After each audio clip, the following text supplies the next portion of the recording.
buzzing, and we're humming, and we're loving all day. Flying high like the birds and the bees, and we're feeling alive while we float with the breeze. 'Cause we're buzzing, and we're humming, and we're loving all day. Yeah, feels good when I'm near you. I got the whole world in our rear view, but when you're here, I can feel you like a summer day in June. Migrate from the bad times now. Love crimes never held me down. We've been through all these grapevines. How we gonna find out truth?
Halo, aku Radika Syari.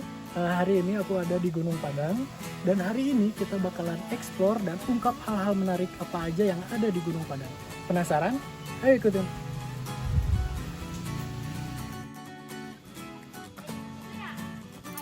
Nah, jadi ini tuh buat tempat cuci muka biar katanya tuh bisa awet muda. Jadi yang nggak mau tua bisa langsung cuci muka di sini.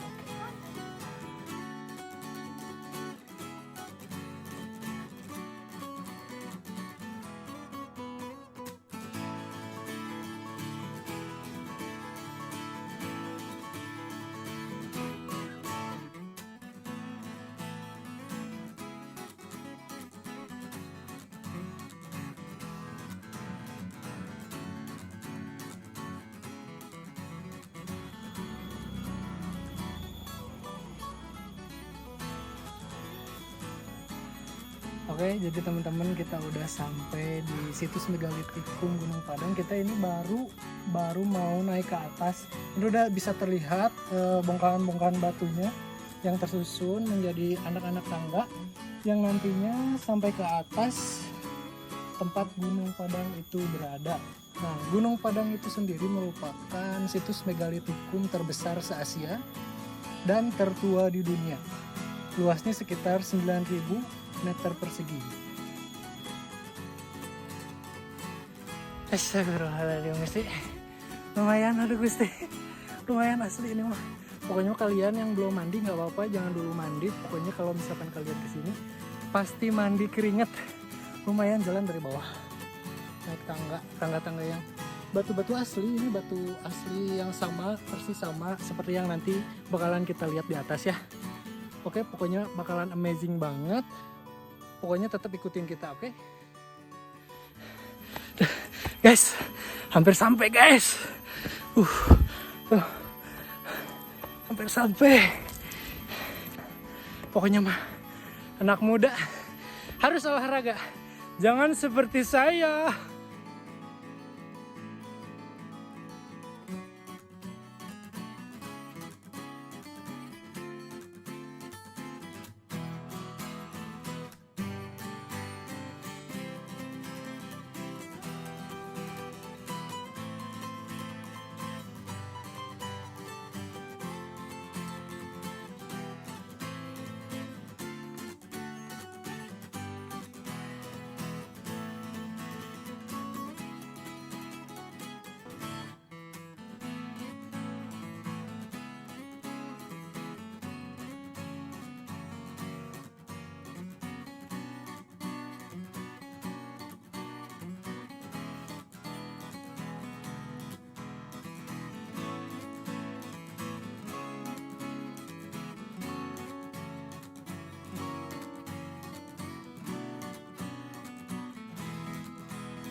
Oke, situs Megalitikum Gunung Padang merupakan situs prasejarah peninggalan kebudayaan Megalitikum di Jawa Barat. Tepatnya berada di perbatasan Dusun Gunung Padang, Desa Karyamukti, Kecamatan Campaka, Kabupaten Cianjur. Lokasi Gunung Padang ini sendiri bisa dicapai dengan waktu sekitar 45 menit sampai 1 jam dari pusat kota Cianjur. Dan luas komplek utama Gunung Padang ini sekitar 900 meter persegi dengan ketinggian 885 meter di atas permukaan laut. Dan dengan luas areal sekitar 3 hektar menjadikan kompleks Gunung Padang menjadi kompleks megalitikum terbesar di Asia. Ya teman-teman, kali ini Radik sedang bersama dengan Pak Kang Rustandi sebagai juru pelihara atau jupe sebagai juru pelihara di Gunung Padang ini. Nah, sedikit ingin saya tanyakan mengenai sejarah dari Gunung Padang ini sendiri gitu Pak ya, dari asal mula namanya, terus mungkin asal mula batunya, tempat ini dipergunakan untuk apa gitu Pak.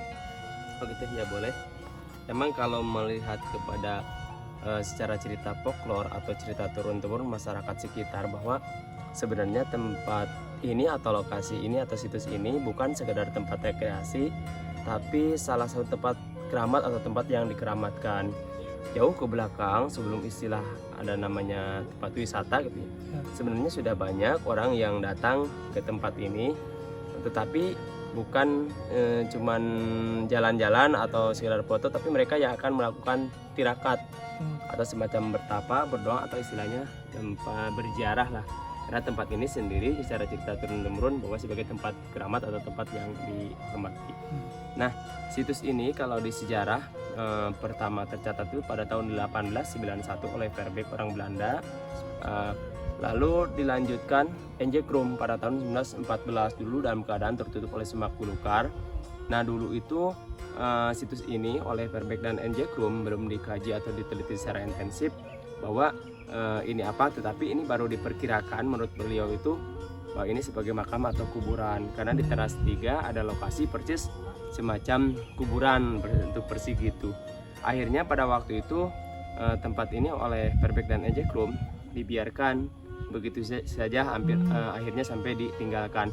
Nah ternyata oleh masyarakat sekitar ini jauh sebelum Verbeek Enjekrum mencatat atau menemukan tempat ini, masyarakat sekitar ini udah tahu ada, bahkan udah digunakan, karena tadi secara cerita turun-temurun masyarakat sekitar bahwa ini sebagai tempat keramat. Jadi dari dulu udah ada, cuman dulu mah tempat ini belum diduga mengandung sejarah atau mengandung atau dikatakan situs atau sebagai cagar budaya, hanya baru secara cerita masyarakat aja bahwa ini sebagai tempat keramat. Jadi udah tahu. Akhirnya baru dilaporkan itu pada tahun 1979. Iya, oleh masyarakat sekitar ini. Bahni, Bahsuma, Pak Jenang Abidin. Akhirnya tahun 1981 baru berdatangan tim penelitian, itu arkeologi. Nah, pada waktu itu oleh berbagai arkeologi mereka mengadakan penggalian atau ekskavasi. Dulu yang diperkirakan makam, tempat tersebut pernah diadakan penggalian atau digali. Ternyata sudah digali, ternyata di dalam tersebut tidak diketemukan adanya tulang belulang atau kerangka bekas orang meninggal dikubur, tapi masih batuan-batuan. Makanya pada waktu itu dapatlah hasilnya bahwa tempat ini bukan tempat penguburan atau pemakaman, karena sudah diteliti, digali, ternyata tidak diketemukan tulang dan kerangka. Nah akhirnya penelitian itu secara bertahap dilanjutkan 83, 84 sampai resminya tahun 1985 bahwa ini dikatakan situs atau sebagai benda cagar budaya. Kalau dulu karena dulu mah undang-undangnya nomor 5 tahun 1992 tentang benda cagar budaya, kan sekarang kan undang-undang nomor 11 tahun 2010 tentang cagar budaya. Nah seusai penggalian, nah lalu penelitian lagi dilihat struktur ini, ternyata ini bukan bangunan yang ke atas. Jadi tidak ada tiang-tiangnya, tidak ada dindingnya, tidak ada atapnya, begini aja terbuka nyatu sama alam. Nah dapat juga hasilnya bahwa tempat ini tuh bukan tempat hunian, tempat menetap atau tempat tinggal, karena sudah dikaji tidak ada tiang, tidak ada atap, dan tidak ada dindingnya. Ini terbuka satu sama alam. Nah akhirnya tahun 1985 berbagai ahli arkeologi dan cerita masyarakat diketemukanlah fungsinya ini. Jadi fungsinya tempat ini pada waktu zaman purbakala dulu itu digunakan oleh leluhur atau nenek moyang tuh, tempat ini dipakai sebagai tempat peribadatan atau pemujaan leluhur dulu atau nenek moyang dulu pada waktu zaman purbakala. Kalau menurut penelitian bahwa diperkirakan adanya bangunan ini tuh sebelum piramid dan sebelum candi. Jadi lebih tua daripada piramid dan candi sendiri itu sendiri. Ya, terbentuknya karena kan di sekitar di zaman era prasejarah, zaman kebudayaan megalitikum, zaman sebelum mengenal agama dan tulisan. Jadi diperkirakan bahwa tadi ini adalah hasil zaman peradaban tradisi megalitikum atau zaman purba, zaman sebelum mengenal agama dan tulisan. Nah, fungsinya sendiri tadi sebagai tempat peribadatan atau pemujaan leluhur dulu. Nah, tadi kan dikatakan oleh Bapak sendiri ada teras-terasnya gitu ya Pak ya. Di sini tuh ada berapa teras dan fungsinya itu apakah berbeda atau kan bagaimana? Nah, kalau fungsinya mungkin sama ya, sebagai tempat peribadatan atau tempat musyawarah dan tempat upacara sajian. Jadi kenapa ini fungsinya sebagai tempat peribadatan dan bentuknya berundak? Jadi mereka melakukan suatu peribadatan atau pemujaan itu ditempuh atau dilaksanakan secara bertahap. Kalau di Sunda ada istilah nete taraja pencakambalan atau dilaksanakan secara tahap demi tahap, step by step. Mereka mengadakan pertama di tempat teras satu ini paling bawah, sudah selesai, lalu ke teras selanjutnya, kedua, ketiga, keempat untuk peribadatan yang sangat sakral atau pemujaan untuk kesempurnaan mereka diakhiri di tempat yang paling tinggi, di teras kelima. Nah, mungkin makanya suka ada pertanyaan gini, kenapa orang dulu leluhur dulu tempat pemujaannya atau peribadatan di puncak gunung yang tinggi? Karena salah satu anggapan prediksi mereka bahwa tempat yang sangat tinggi itu sangat-sangat dekat sama penciptaan. Jadi dekat di sini definisinya bukan berarti Allah di sini, kita di sini, dalam arti mengandung makna filosofi lebih hening, khusyuk, fokus biar tidak terganggu. Makanya dulu pada zaman para nabi, para wali adanya di puncak gunung atau di goa gitu lah. Nah, jadi perilaku mereka itu secara bertahap, secara bertingkat lah. Nah, lalu menurut secara cerita turun lagi bahwa tempat ini pernah digunakan pada masa atau pada waktu era kerajaan Prabu Siliwangi atau kerajaan Pajajaran, yang artinya bahwa tempat ini jauh sebelum kerajaan sudah ada, cuman pada masa waktu kerajaan pernah digunakan atau dipakai gitu. Jadi udah ada sejak sebelumnya gitu. Seperti itu. Nah, kalau di atas juga kan dilihat bahwa ada yang namanya batu singgasana gitu Pak. Nah, itu tuh emang diperuntukkan apakah untuk raja di sana atau apa, atau hanya nama? Ya. Nah, jadi setiap teras tersebut ada salah satu keunikannya. Contohnya seperti di teras 1 ada bentuk ruangan ini, bentuk persegi 4 ini. Ini namanya ruangan aulanya. Lalu ada meja batunya atau batu dolmen kalau di sejarah. Nah, jadi aula ini dulu diperuntukkan atau digunakan untuk mengawali mereka semacam ritual atau upacaranya itu diawal dari tempat ini. Secara ini ada batu meja, lalu di sana ada batu gamelan atau batu musik. Dulu katanya sebelum banyak radio dan speaker, jadi kalau tengah malam-malam tertentu dari kejauhan suka terdengar. Menurut orang bawah di kampung sebelah, di atas pun sebaliknya menduga kampung yang di bawah ternyata di situ. Jadi batu itu dulu difungsikan katanya oleh leluhur nenek moyang itu dijadikan sebagai sumber bunyi, sumber nada, bahwa sebagai simbol upacara itu akan segera diawali atau dimulainya semacam acara atau ritual. Lalu di teras 2 ada batu kursi. Dulu sebagai tempat musyawarahnya ada goresan dari kujang. Kujang itu salah satu lambang pusaka Sunda Jawa Barat itu kujang. Yang kujang itu mengandung makna filosofi atau arti. Kujang itu harus kukuh kepada janji. Jadi intinya kalau punya janji terhadap kalau punya janji terhadap seorang harus ditepati. Lalu ada jejak maung. Jejak maung di sini bukan berarti jejak maung hewan atau binatang, karena sudah dikaji bahwa jejak tersebut ada 9. Jadi menandakan angka nilai kesembilan itu bukan 10 tapi 9. Maung di sini diartikan dari kata bahasa manusia yang luhur atau yang unggul. Nah, jadi dulu katanya di batu itu dipakai hanya orang-orang leluhur saja yang pernah menggunakan sana. Lalu ada batu di teras 4, ada batu pengujian. Nah, atau bahasanya batu kanuragan. Nah, katanya batu itu dulu katanya suka diangkat-angkat. Jadi intinya bahwa batu kanuragan atau batu pengujian tersebut dulu difungsikan hanya sebagai untuk pengujian boleh tidaknya memasuki ke teras yang paling sakral. Jadi salah satu peribadatan yang sangat sakral. Di teras kelima bahkan ada yang sebut singgasananya. Jadi dulu itu hanya orang-orang yang masuk ke teras 5 itu hanya orang-orang yang lulus ngangkat batu itu katanya dulu itu. Nah, lalu di teras 5 ada disebut singgasana raja sebagai tempat katanya Prabu Siliwangi atau tempat bertapanya di sana. Nah, lalu tadi tanya tentang balok-balok batu ini. Ya, betul. Ini kalau masalah bebatuan sampai sekarang ada 2 pendapat. Satu ada kajian folklore itu dari cerita masyarakat.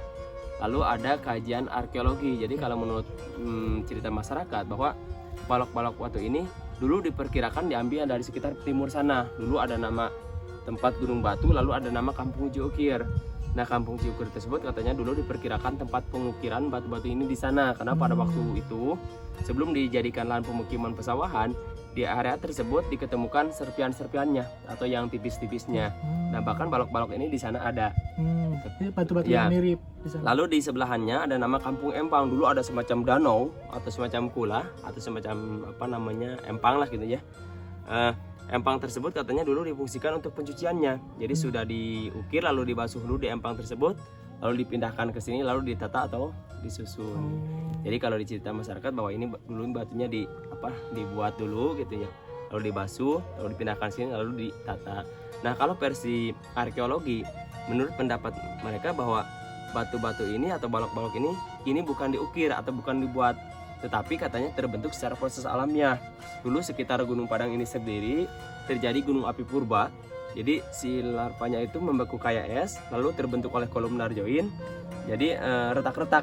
Nah, retakan-retakan kolom tersebut oleh nenek moyang dulu mereka lepaskan, mereka kumpulkan lalu mereka ditata atau disusun. Jadi kalau di versi arkeologinya, batunya dibentukkan oleh proses alam, tapi secara penyusunan oleh leluhur atau nenek moyang dulu. Jadi ada dua pendapat sampai sekarang. Mungkin gimana Masih kitanya harus gitu ya. diteliti Ya, lagi itu kembali. kajian secara mendalam. Nah, kalau ini sebelum bahas yang lain gitu, tadi lupa mengenai nama Gunung Padangnya itu sendiri. Oh, gitu. Kenapa namanya Gunung Padang?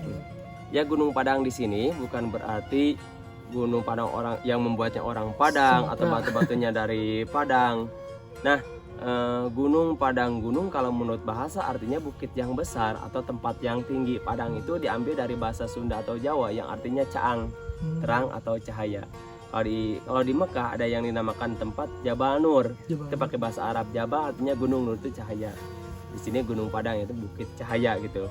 Nah, ada lagi Padang itu tiga kata. Padang yang itu tempat, itu besar atau agung, yang itu identik nenek moyang atau leluhur. Jadi kalau disimpulkan Gunung Padang itu adalah tempat leluhur yang agung.